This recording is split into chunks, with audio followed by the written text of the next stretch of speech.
Hey guys, what's up? It's Fariz, and today we're taking a look at the MGC II, the second revision to the MGC lineup of 3x3s that promised to give flagship performance on a budget. The previous MGC was around $15 and performed on par with many flagships of its time, and the MGC II costs around $19.95 and right now on Speedcube Shop, $16 on the Cubicle and 1,350 taka on Cubenation. So is it worth the higher price tag?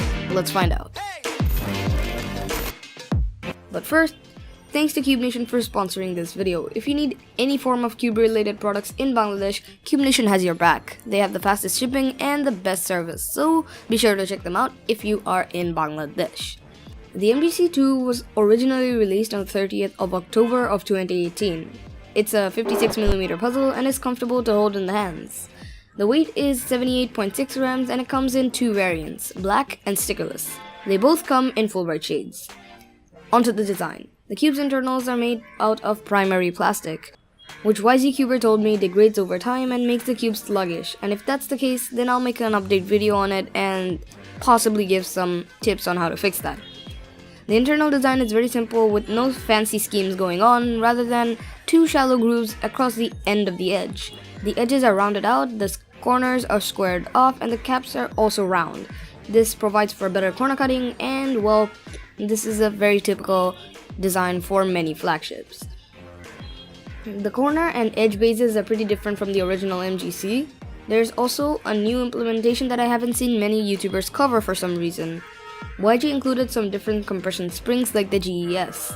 I like them better than the GES because you don't need to use a certain type of tool to open the cube, and it's also easier to use the included screwdriver, which is a huge bonus. We have extra magnets in case you also need them, so that's also a plus. The springs come in three settings, yellow, blue, and white/default. The cube cuts 45 degrees with all the springs and reverses about line to line, but anything above either of these is very snappy and unpleasant to turn. The performance of the cube was great right out of the box.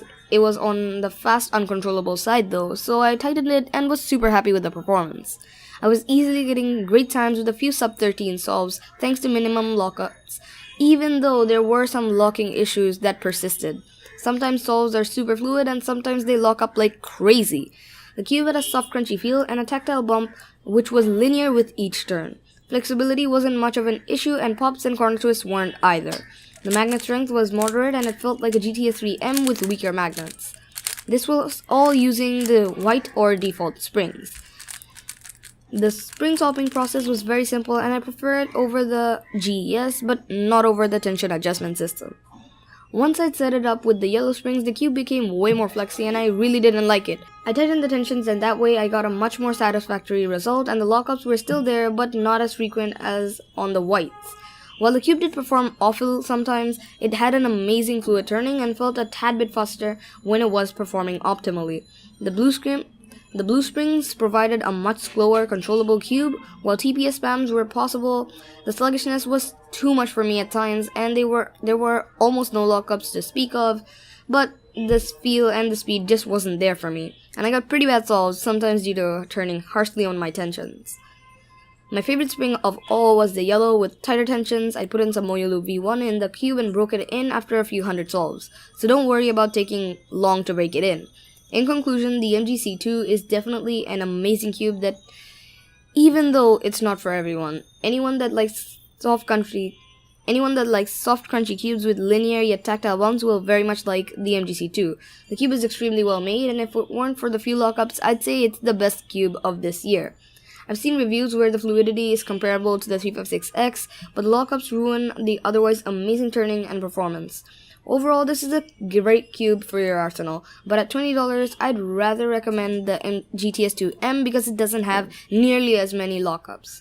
The main reason for my switch between the GTS II-M to the MGC II is because of the feel, which I prefer. The GTS II-M is on the crispy side, whereas the MGC II is more soft. But yeah, that does it for today's review, and this time's channel highlight is OCCuber. Now, channel highlights isn't a place where I feature the best channels. I feature people to give them an idea on how to improve their videos so that we can all make better videos. The more flaws, the more potential, so basically you can always improve. Never let yourself down for not having the best videos because you can always be better. Now, OC, definitely seems to love making cubing videos. Now my advice to her and those of you like her would be to get some more interesting shots and more motion in your videos. I like the editing in the Galaxy V2 review, but the shots were a bit bland. Try to get moving shots and it will be way better. Go outside in the greenery to get a bit more contrast and interesting backgrounds. And finally, to those who vlog on phones, considering getting the DJI Osmo Mobile 2 or the Zhiyun Smooth 4 if it fits in your budget for super fluid and stable shots. Anyways, that's it for today. Thanks for watching and good luck to all you creators. That's it for today, and I'll see all you beautiful people in the next one. Bye!